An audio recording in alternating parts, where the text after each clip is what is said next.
everybody, welcome back to another episode of The Damage Report, and blessedly it is Friday. So soon we'll get to take a short little break from the news, but lots to cover before we get to that point. Joining us to do that, Brett Erlich. Praise be under his eye. A very smart blazer. I don't know what to do. I know there's rules, I gotta wear it, and honestly I had left this in the studio for a number of days, and luckily it was here because I did not have this planned. Okay, so you have it on. If you had to use one word to describe how it makes you feel to have it on, what word would you choose? Taut. Oh, okay, well everybody wants to be taut. No, it is taut around my larger frame than at the time when I bought it. So it's just like a very like... Enveloped? Also, I got it at Zara, and I don't know, I feel weird about admitting that. Well, that's probably the most important fact we'll share today on the show. Probably. We're gonna try to match that, but it's unlikely that we will. We're gonna be talking about a lot of things. So Donald Trump went down to the border. We have some video of it. It's sheer madness, so hold on to your butts, that's coming. A little bit later on, multiple new attacks against Alexandria Ocasio-Cortez as sort of, I guess, the figurehead of this new young challenge to the way things have generally operated inside of the Democratic caucus in the House. So they have deployed an epic warrior to go after her. A blast from the past politically, wait until you see that. We're gonna close the show with a little bit of fun, as we like to do. The Oscars is currently without a host. And so Brett and I are gonna suggest some of the people that we think could step in and do a good job there. Can't wait. And I can't wait to see how angry my suggestions make Brett.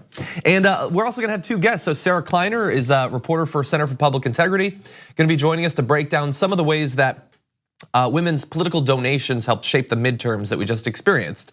Some historic, interesting data there. And then later on, Ken Klippenstein is gonna be joining us to talk to break down his new reporting about FEMA contracts that have been suspended and what effect that might have on disaster preparedness and also possibly the wall.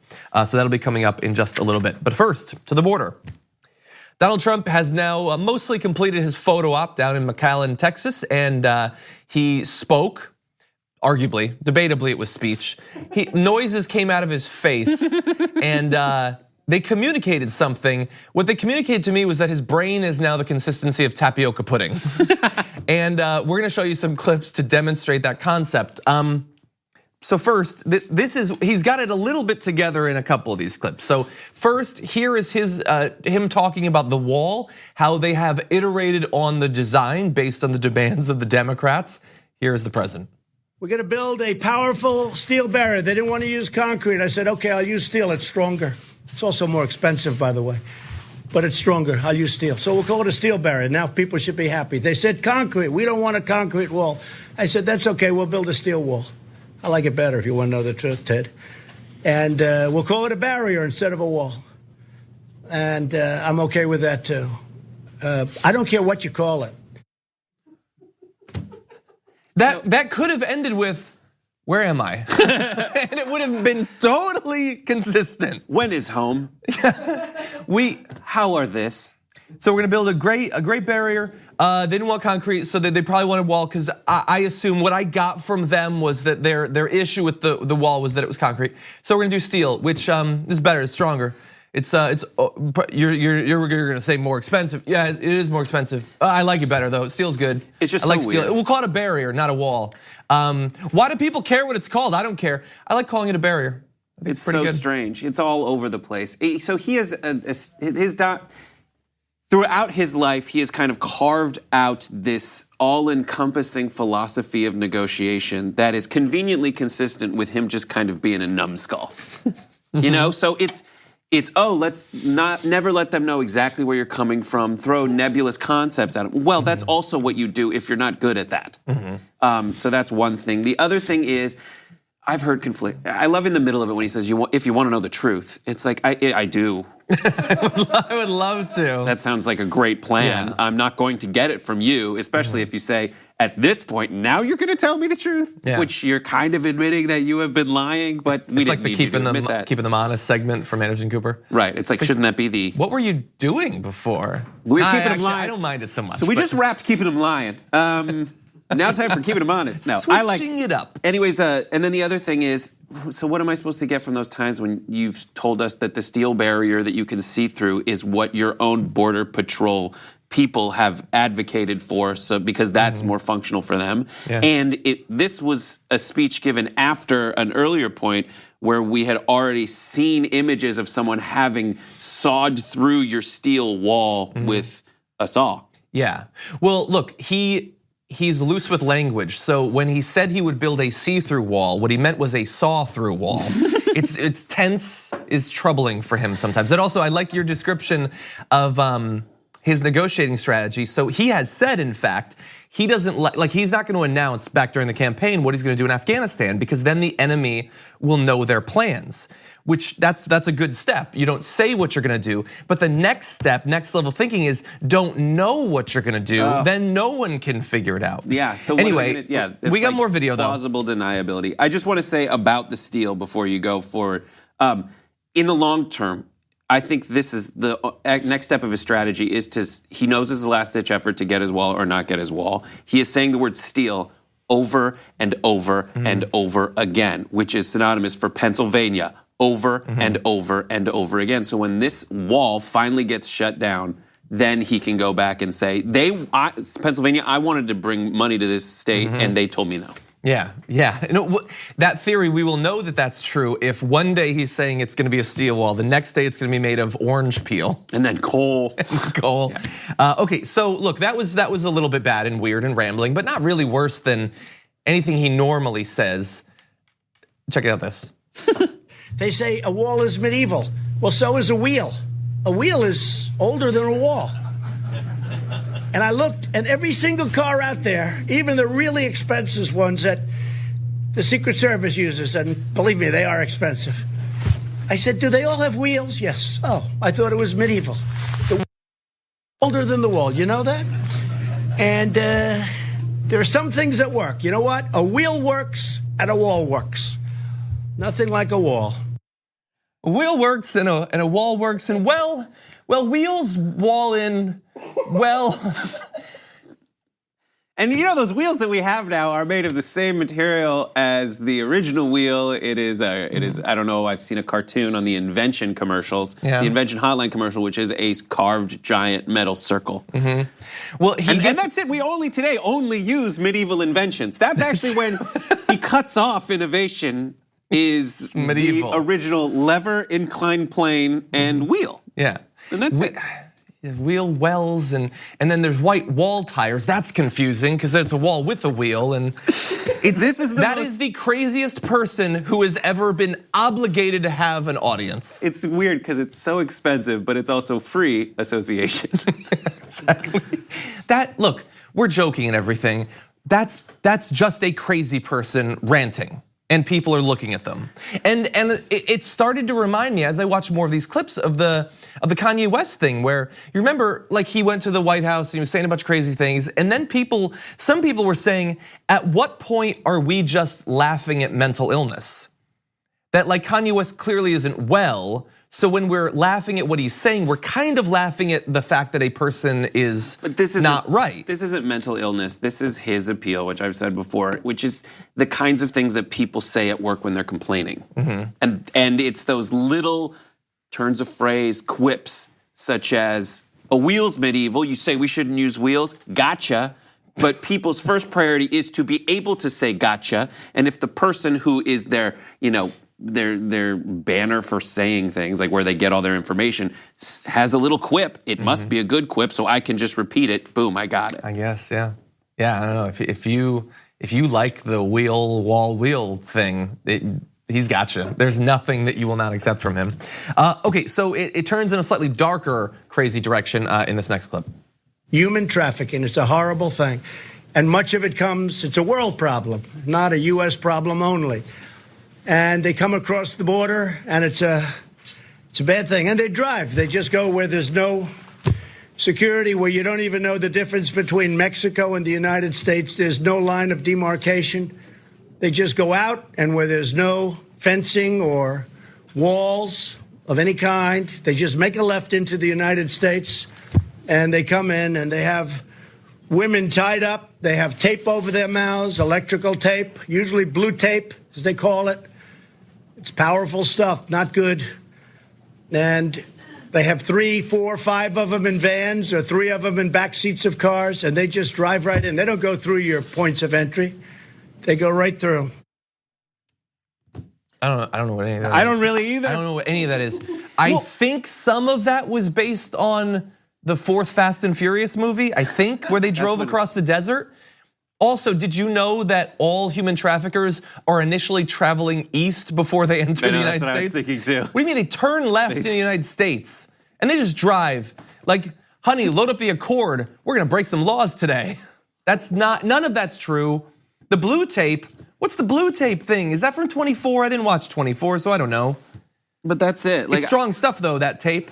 Last night, Trump tweeted, "We lose 300 Americans a week, 90% of which comes through the southern border. These numbers will drastically be reduced if we have a wall." I don't know what that means. Now, those words together don't mean anything. Like there's no like subject verb agreement, but on the there's like you can't parse that in a way that makes sense. Yet still, there are people in the reactions to that tweet who are defending the non-statement because they've already picked a side. They've already decided that they're going to back up Trump. I think their reins are tapped in tape or wrapped in tape. Strong stuff, blue tape they call it.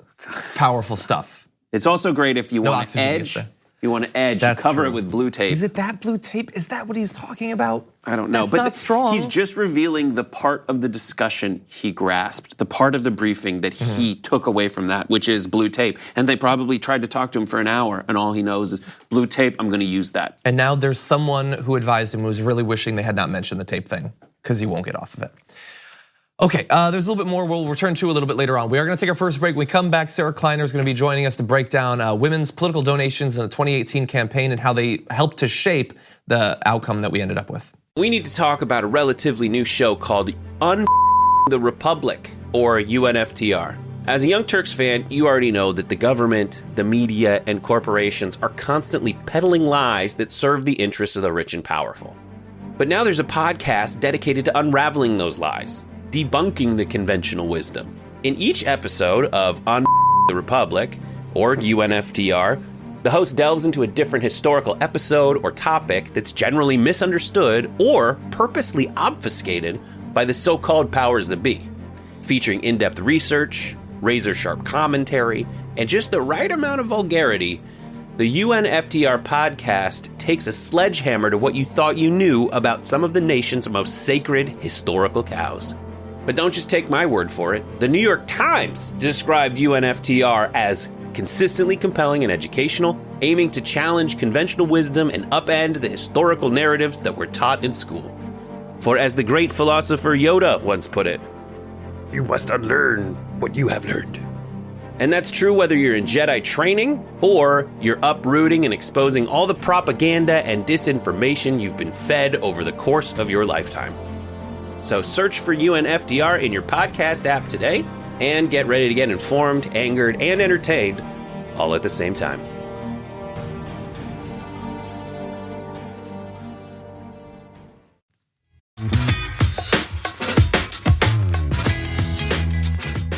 So there are a lot of different reasons that the 2018 election were the success that they were for Democrats, but there's one explaining variable that I haven't seen talked about very much. So let's get into it. We're joined now on the Damage Report by Sarah Kleiner, a federal politics reporter for Center for Public Integrity. Sarah, welcome to the show. Hi, thanks, John. Glad to have you here. So I want to talk about political donations, funding coming from at least historically a less likely source, and that is female donors that had a big impact in this last cycle. So could you break down some of what your research turned up in that area? Sure. So I think it's very clear, we can say very clearly that the race for political cash is no longer dominated by men, at least on the left, not so much on the right. But women definitely played an increasing role in the 2018 midterm elections, not only in terms of grassroots involvement, but also in terms of donations, political cash that they gave to candidates. We looked through some databases provided by Act Blue. Act Blue is a fundraising platform, helps a lot of small dollar donors give to candidates around the country. And Act Blue is a huge part of donations on the Democratic side. So we looked through their figures, and we saw that women made up 60% of Act Blue donors in the 2018 election cycle, which covers 2017, 2018. That compares to 54% during the previous election cycle, 2016, and 52% in the 2014 election cycle. So you can see this clear trend that it's moving up. So we also talked to a group called Swing Left. This group was created in 2016 after Trump's election. And the point of the group is to connect activists, volunteers, and donors to the nearest swing district race closest to them. So they're not active across the entire country, but just particularly in swing districts. This group said that about 3/4 of its active volunteers were women. Oh, wow. So, yeah. So there's another example. The Electing Women Alliance is a group that formed, and after 2016, the leaders of that group were hesitant to sort of ramp up, but they were wondering, is this a blip? Is female involvement a blip? Or is this something that's going to last a long time? And it turns out now they're in 15 cities. So it is something that's proving, women are proving to be more and more involved, and they're staying involved. So sort of related to that, I mean, you have the overall increase in women making these donations, and you see that in a lot of different places across the country. But you had also described in an upcoming article some particular groups of female activists who organized relatively early on in the cycle, not just a couple months in advance of the election, to target particular candidates. Could you talk to us a little bit about that? Sure. Yeah. We talk to women across the country, and I think I want to make that point in this story, which is going to come out early next week, and you can see it on publicintegrity.org. We talked to women to sort of back up what the data was showing us. So there was Cindy Garlock in Cedar Rapids, Iowa, who organized this group called Blum Thursdays. This was after Trump's election. She was disheartened, and she's a Democrat. She felt really upset after the election and wanted to do something. She started organizing Blum Thursdays. That was to oust their congressman, Representative Rod Blum. And they kept meeting. And Abby Finkenauer decided to enter that race. And so Cindy Garlock started giving her donations and started writing postcards and knocking on doors, and kept going. And then even after Abby won that race in Cedar Rapids, the Blum Thursdays group continued meeting. The only Thursday they've taken off was for Thanksgiving. And they changed the name to Oust Ernst. They're now going after Senator Joni Ernst. Yeah. You've got in Virginia, Dave Bratt was running for re-election, and Abigail Spanberger ended up defeating him. We talked to women there. We talked to women in suburban Detroit who were active as well in the Mike Bishop race. So this is going on across the country. Yeah. So I think the big question then is, why are we seeing this seemingly almost exclusively, this growth on the Democratic side? Why is this not being met by Republicans? I mean, we're talking specifically about the fundraising, but in this last cycle, the year of the woman in 2018, you had many more Democratic women also winning their primaries in their general elections, whereas the Republicans ended up, I believe the number of women Republicans in the House this year is exactly the same as it was 30 years ago. Why do you think there's that disparity? Right. I talked to a Rutgers University professor who said that the rhetoric on the Republican side has really pushed some women away and has not helped that party see the momentum among women that the Democratic Party has.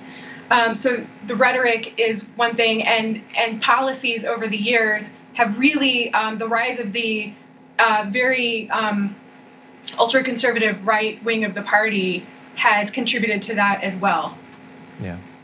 Well, I guess that's probably not surprising. And I mean, there's been a few big news events over the past year, including Kavanaugh and all of that, where obviously Republican women, they seem in favor of him, but I don't think it's necessarily surprising on the electoral side that there's that gap. It is interesting to see if there might be a little bit more success in getting women to start to do the same sorts of cycles of donations that we've been seeing with women on the Democratic side. Really fast though, I know that it's kind of early to know. Is there reason to believe that that sort of momentum that you described over the past few electoral cycles will continue to 2020? Yes, from everyone we talk to across the country, whether we're talking about women who were knocking on doors in snow boots, women who were sitting at dining room tables around diners, writing postcards, and wealthy donors in New York City and Austin, Texas, and Denver, women who have a lot of money to give. Everyone said that this is not going away. This is something that is going to continue into 2020. Sarah Kleiner, federal politics reporter for Center for Public Integrity. Thank you for joining us. Thank you so much for having me. We're gonna take a short break. When we come back, new attacks launched against AOC, who's trying to reshape some of the priorities and standard operating procedures of the Dems in the House. We'll break those down after this.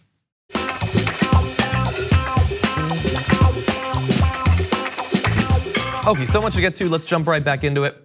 Trump at the border has apparently been learning about the different ways that walls can be beaten. So we know they can be sawed through. Okay, he apparently talked about how acid could be used to go through a concrete one. But it turns out that if you don't have a saw and you don't have an acid, hey, maybe you have a shovel, as he learns in this clip. Here, this is just a couple of miles from here, from where we're standing. This is a tunnel. This is the second tunnel that recently that we have located.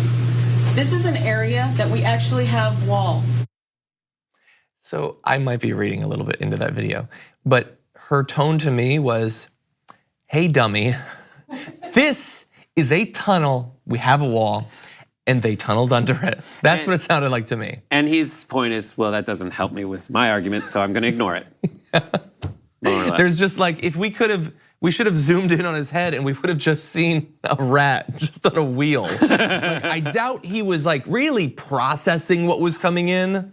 Even though they went to such great lengths to be like, listen, they had a pre-meeting where it's like, he doesn't listen or engage. So what do we do with children? Oh, visual aids? Okay, visual aids. Yeah, they got, like you could have just said, hey, by the way, we found multiple tunnels. Instead, they're like, no, that's not gonna, we need a picture. It's a hole in the ground. Is a hole in, and it's where we have, use his term, where we have wall. Great wall. We have great wall. Yeah, wheels and walls. All right. Okay, let's move on to other news. Alexandria Ocasio-Cortez has been under fire just day after day after day for the past couple of weeks, and it seems to only be helping her. Those who have launched attacks against her generally end up coming off a little bit either detached or ridiculous. But we have a new one who's gonna line up to be that person today. That is Joe Lieberman, who appeared, you remember Joe Lieberman? The guy that like shook up and totally changed the Democratic Party forever?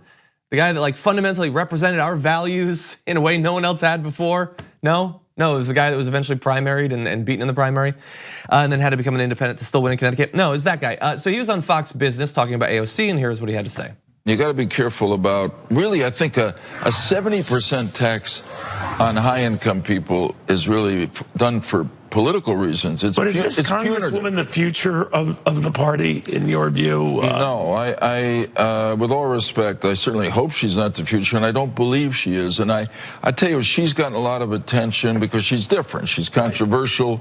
But if you look at the majority of New Democrats in the House, they tend to be, I'd say, center-left and not left-left.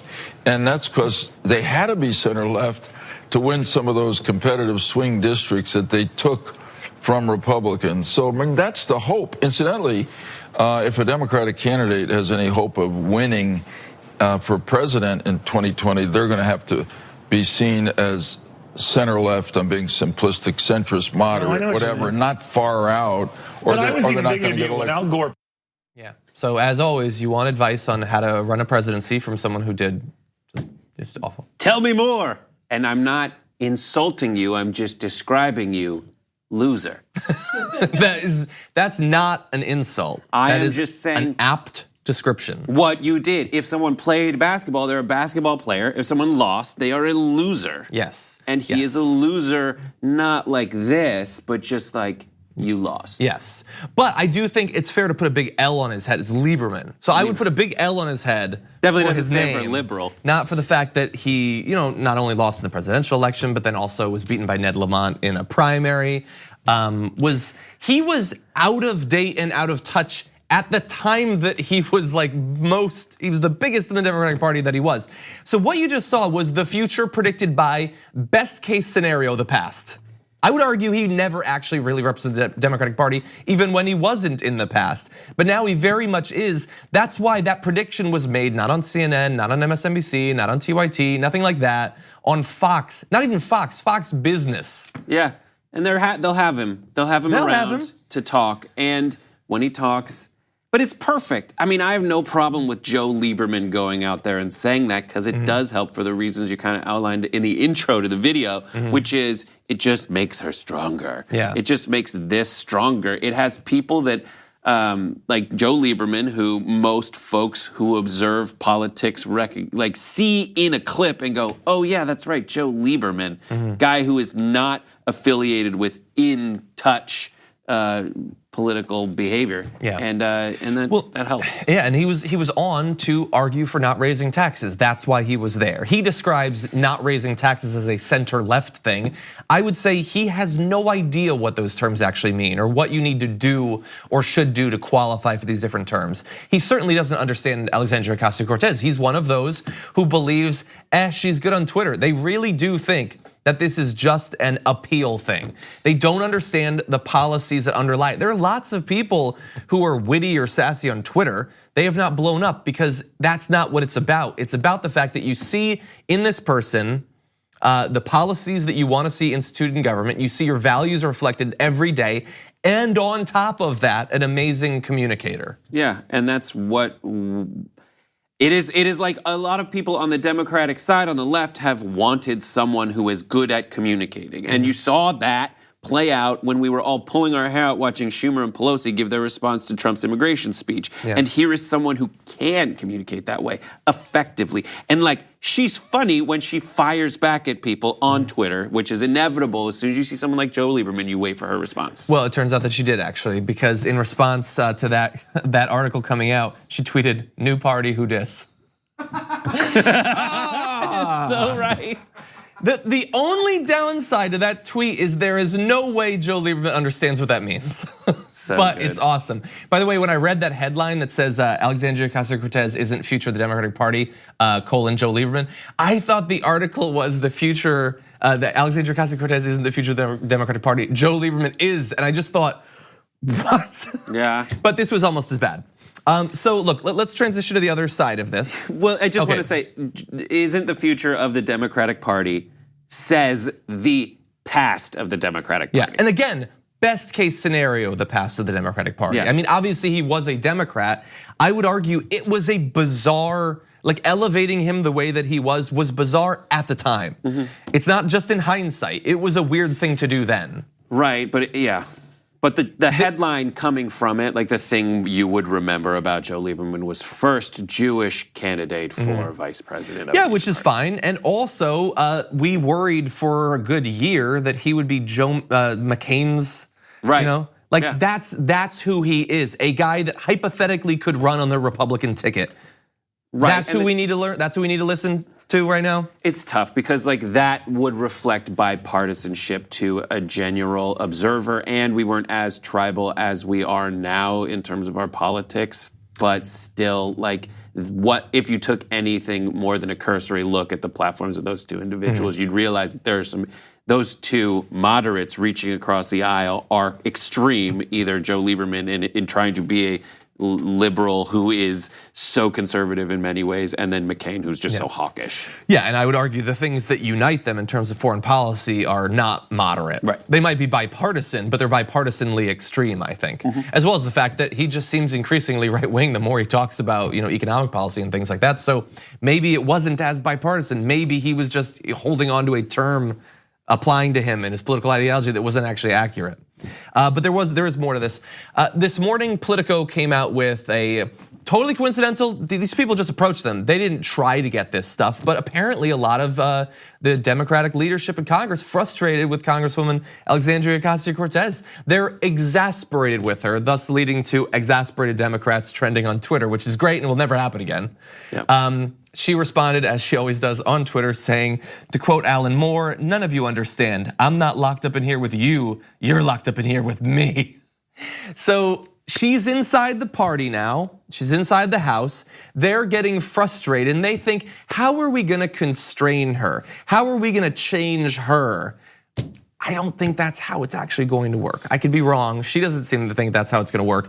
And we have we have some excerpts from the Politico piece saying AOC is already making enemies in the House Democratic Caucus, and some of its members are mounting an operation to bring the anti-establishment Democratic Socialists with 2.2 million. By the way, now it's 2.3 million Twitter followers into the fold. Some lawmakers with ties to Alexandria Ocasio-Cortez are hoping to coax her into using her star power to unite Democrats and turn her fire on Republicans. Others simultaneously warn Ocasio-Cortez is destined for a lonely, ineffectual career in Congress if she continues to treat her own party as the enemy. And there is so much that is wrong in that. Not necessarily from Politico's point of view, although they did this article to attack her. That is my view. But from those who feel like, why doesn't she just do something productive, attack the Republicans? What you don't get is, she is making the case against the Republicans, and more importantly, not just in a shallow way, but against their fundamental governing philosophy in a better way than you could ever hope to on your best day.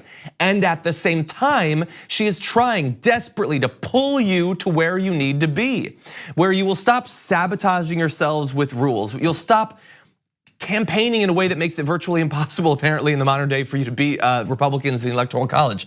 She is doing both of those at the same time better than you are in either case. Yeah, it's tough because that's what it is. It's this jealousy. They realize she has power. That's why they're attacking her this way. So they're trying to say she's going to have an ineffectual career. You might as well just give up. That is trying to discourage her, and they're not trying to and it's not that they're just describing what's happening. They're actively trying to discourage her from doing the things that she's doing. It's not ineffectual. It's not weird. And she's not alone. I mean, when people talk about Alexandria Ocasio-Cortez, they also add her group of freshmen that are in here, the young future of the party. And that's what they talk about because and they are reflective of what most people actually want. And you can see that she has antagonized a lot of people, and the people that she's antagonized are those that are like the old establishment who are desperately clinging to the fundraising that keeps them in place. And then she's antagonizing people like Sean Hannity, who good. Yeah, good. Yeah, and so sometimes we talk about things that are uniquely about AOC. Sometimes she is the leader of this group. I'm gonna go over by just a little bit. So they go on to say incumbent Democrats are most annoyed by Ocasio-Cortez's threat to back primary opponents against members of the ranks she deems too moderate. Okay, you're gonna have to sort of understand where she's coming from though, since she came through by primary. So yeah, it seems to have worked in this case. Also, to go back to the last one, she continues to treat her own party as the enemy. It is interesting how that always works in only one direction. It's always, if you're on the left and you want to change things, you're attacking the party. That's weird because that quote that we just pulled is from an entire article of party insiders attacking the most popular member of their party right now, which sounds to me like treating a member of your party as the enemy and organizing a campaign where you deploy Politico articles and all of a sudden Joe Lieberman's on Fox News and all this stuff is going on. Seems like a war against your own party. But by the way, why are we not hearing from specific members of the party in this piece? So far, most of them have kept their criticism of Ocasio-Cortez private, fearful she'll sick her massive following on them by firing off a tweet. If she is so much more able to get people, regular people, behind her message, maybe you're wrong. Maybe it's not her. Maybe you should learn. Maybe this would be a great moment to move the party in a direction it always should have been in the first place. But I don't expect that message to actually be learned. Yep, I agree. Yeah. Okay, unfortunately, we do have to take another break, but on the other side, the fortunate part is that Ken Klippenstein of TYT Investigates will be joining us once again. Some recent reporting on FEMA, he'll break it down.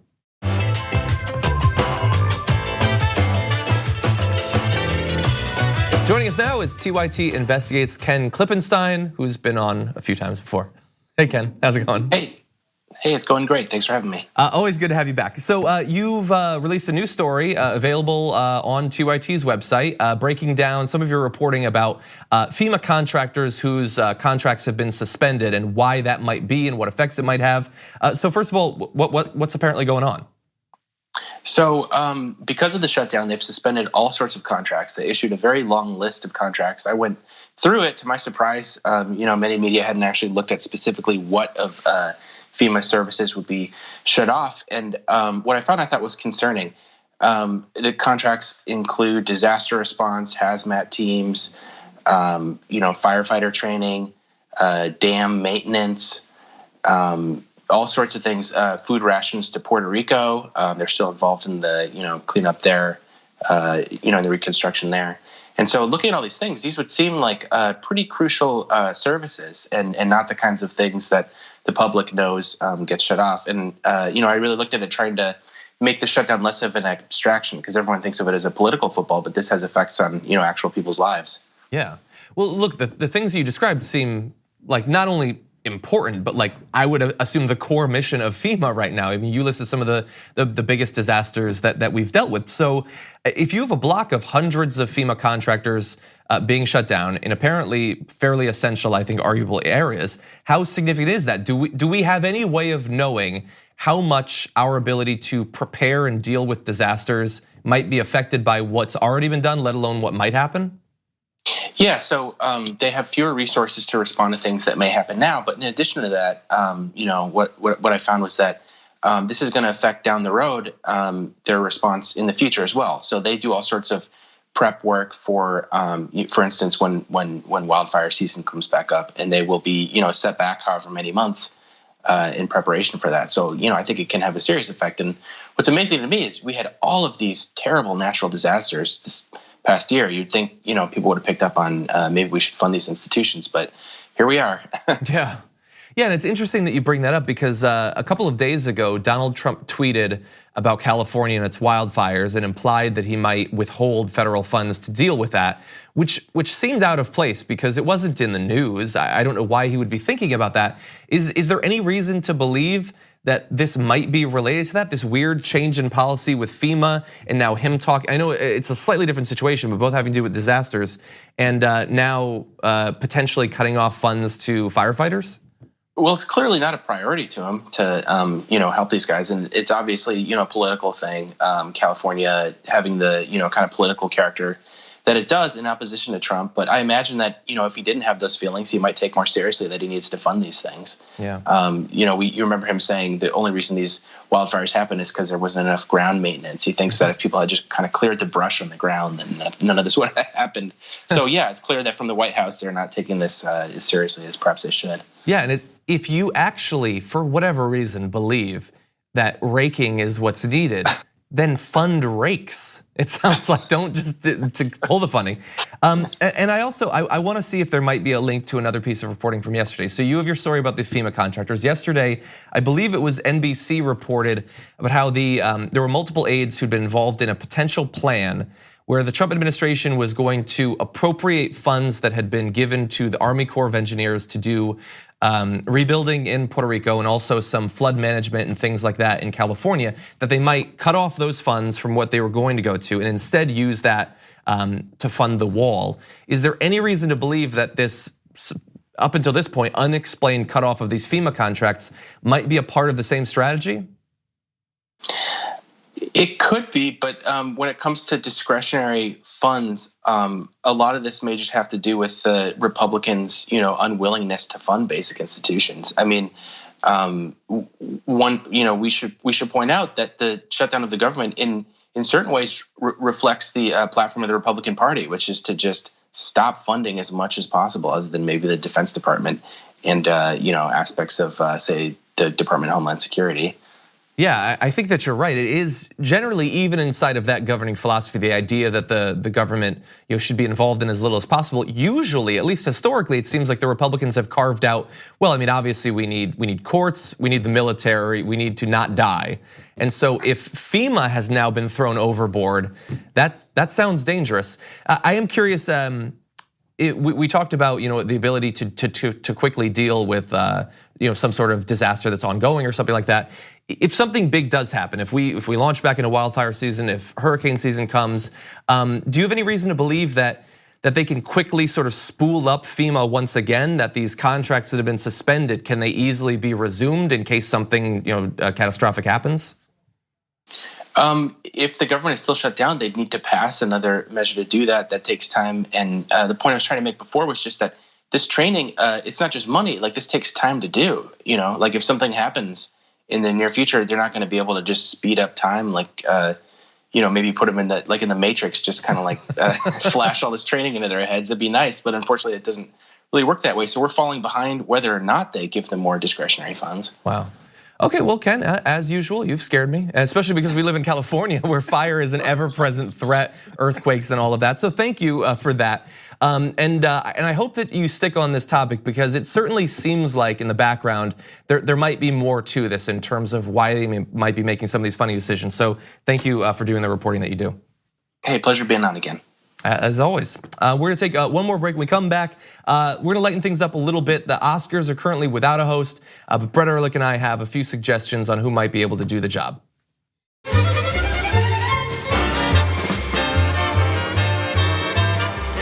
Okay, so the Oscars are coming and who's gonna host it?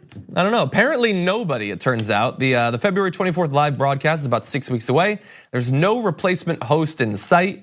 And sources close to the process have told Variety that the Oscars producers are now planning a hostless ceremony for the first time in decades. I think it happened in 1989. So with the whole Kevin Hart thing, they apparently aren't going to replace this person? So let's look at what the host does for the Oscars. It's about 4 minutes at the beginning and then showing up again to kind of remind people that we're a certain percent of the way through because the host is coming back on, maybe it's half. And then something else. So it's a tough job, but it takes the right person then. So who do we think could possibly do it? I personally think they should just not have a host. Okay. I think the host doesn't by fit in committee. with the theme of the video. But I just want to also point out that even if they do that, the first person who introduces everything is by definition the host. So I think they should just do Billy Crystal.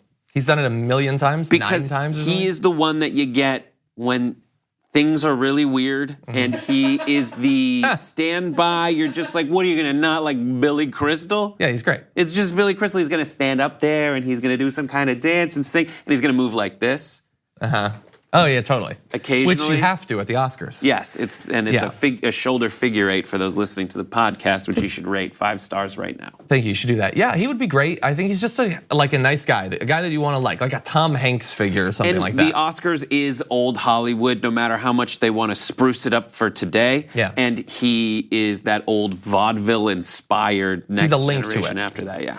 Yeah. So I have a couple suggestions. The first is someone who would be equally charming and is big these days. That's Rachel Brosnahan. Now the thing hurting her is that she's mostly known for TV rather than movies, but she's charming. She can tell some jokes. She is basically from Maisel, by the way. Right, and Billy Crystal, my suggestion, did Mr. Saturday Night, which was, and her Maisel is set essentially in the era of that character. But she's TV, she won't. Okay, what about, it's also TV, Chrissy Teigen. I'm assuming you're not gonna like that idea. She's not TV. She's funny. How is she TV? She is personality. She hosts a TV show. Because she was like personality. I just think she's like people ubiquitous. host things for all sorts of different reasons. Honestly, I don't think they can do. Okay, forget Chrissy Teigen then, because we only have 2 minutes. The Rock. The Rock is the answer. That's a good answer. He's digestible across the board. Everybody likes him. He's a huge movie star. He is super talented. He has been the #1 grossing person. And I think if they do committee, it needs to be like The Rock and other comparably likable people. The Rock and Ellen or something, but although Ellen she's known can't for do TV. It. And she's known for just having Kevin Hart on to explain himself. That's true. It would not be Ellen. Side. Yes, that's true. But he can sing, he can dance, he can do all that stuff. I also thought John Oliver would be not offensive. He can joke around. He could joke about America on stage. That'd be funny considering the political context. Yeah, I think that is more in the wheelhouse of who it is. I think they need to go back to someone that they've had on before or a role that they've had before. Maybe Whoopi Goldberg. I also thought Constance Wu. Yeah. Big star in movies this last year, also funny, very talented. Just have Sandra Oh and Andy Samberg come on and do it. They were perfectly palatable and okay in their or they could have. It's tough. It's tough to get a comedian in the wake of this. You need to get a comedian who's on the other side of this debate, who came out originally and was like, "This is wrong, bro. Apologize." Then they can do that.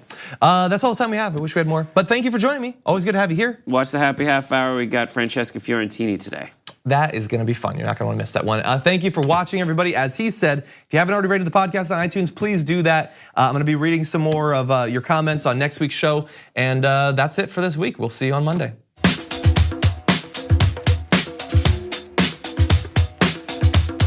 Thanks for listening to the full episode of The Damage Report. Support our work, listen ad-free, access members-only bonus content, and more by subscribing to Apple Podcasts at apple.co/TYT. I'm your host, John Iadarola. I'll see you soon.